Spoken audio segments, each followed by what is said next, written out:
In this video, I'm going to talk about 4 Roth IRA hacks that are going to help you get much further ahead in making sure that you're maximizing your Roth IRA. But before we do, if this is your first time at our channel or you haven't subscribed, click on the subscribe button at the bottom. My name is Travis Sickle, certified financial planner with Sickle Hunter Financial Advisors.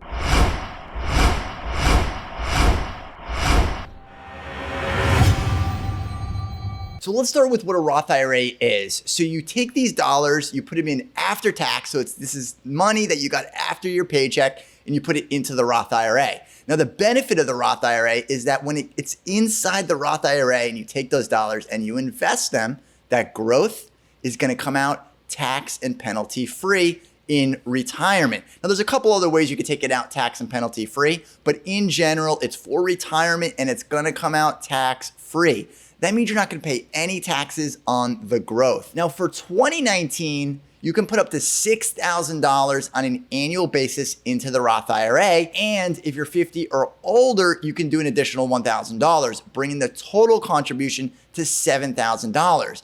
But the first hack is you don't have to stop there. You can actually take advantage of your 401k at work. Now, I'm not talking about the Roth 401k. I'm actually talking about the traditional 401k, your regular 401k. That's right. If you take those dollars after employment, or if you change jobs, you take those dollars, you can put those into a traditional IRA, and then you can convert them to Roth IRA dollars. So there's other ways that you can get more money into the Roth IRA. And if you already have a huge 401k or a larger 401k and no Roth IRA, this could be another strategy to convert some of those dollars. So don't just think that the money that you're putting directly into the Roth IRA are the only dollars that you can get into the Roth IRA.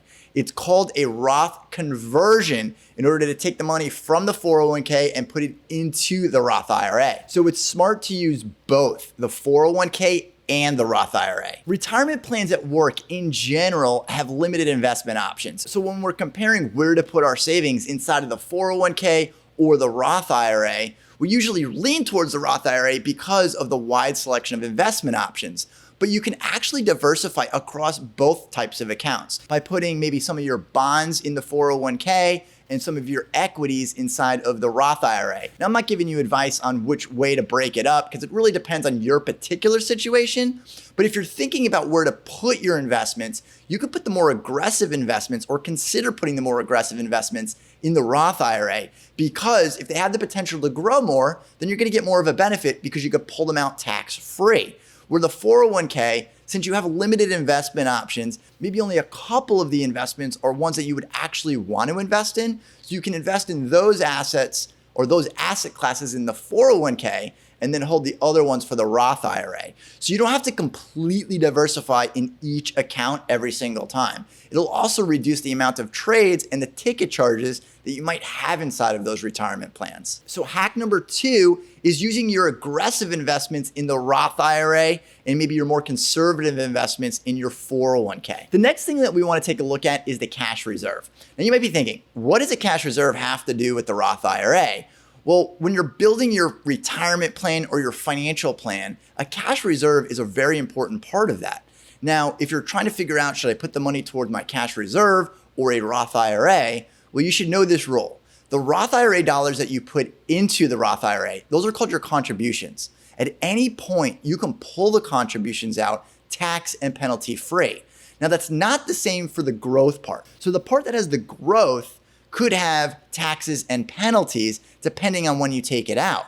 But the contributions, you can pull it at any time. Now, I know a lot of people say build up your cash reserve first in case anything happens so you have access to those dollars. But remember the rule, you can pull the money out of the Roth IRA. So if you double up and try to max out that retirement plan, the Roth IRA, you can put up to $6,000 in there. So if you can do that and you're still concerned whether or not you have access to these dollars, just know you can pull the money out of the Roth IRA that you've put into it at any point. You're not gonna have the taxes and the penalties when you pull the money out of the Roth IRA in the event you need it for an emergency. Now, of course, you should leave the money in there for as long as possible because you're gonna get the tax deferred growth and you can only put up to $6,000. So if you pull the money out, you can't just turn around and put it back in. But knowing that you can access those dollars at any point can help you maximize the amount of money that goes into the Roth IRA. Now, don't confuse the two. You should still build a cash reserve outside of the Roth IRA. But remember that $6,000 contribution limit on an annual basis is a use it or lose it. It doesn't accumulate. So you want to do your best to get as much money as possible inside your retirement plans.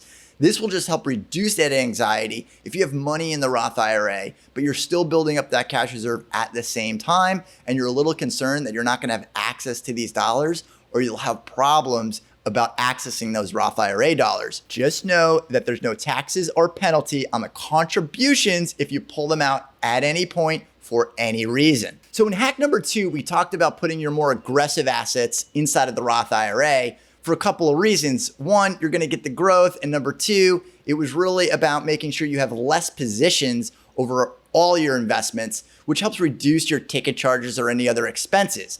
Well, another hack, another way, the fourth way that you can do it is by putting your more aggressive assets in the Roth IRA, but also putting the ones that you're gonna buy and sell more often. Now, in general, I tend to lean towards doing more market research and making sure that our investments are the ones that we want to own for a long time. But if you're somebody who wants to buy and sell quite often, doing it inside of a retirement plan can help eliminate those long-term and short-term capital gains, because every time you buy and sell in a non-retirement account, you're gonna have short-term or long-term capital gains. Think of it like taking 2 steps forward and half a step backwards. Every time you place that sell order and there's a little bit of growth, you're gonna pay taxes in the year that you sell in long-term or short-term capital gains. Well, again, to avoid that, put it inside the Roth IRA. Every time you're buying and selling, there's not gonna be any long-term or short-term capital gains. So it's a way that you can make your money work a little bit harder for you and avoiding long-term and short-term capital gains. So that's 4 hacks for the Roth IRA to help you get a little bit further ahead and making sure that you're maximizing not only your retirement plan, but your entire financial life. If you've enjoyed this video, be sure to subscribe and leave your comments down at the bottom.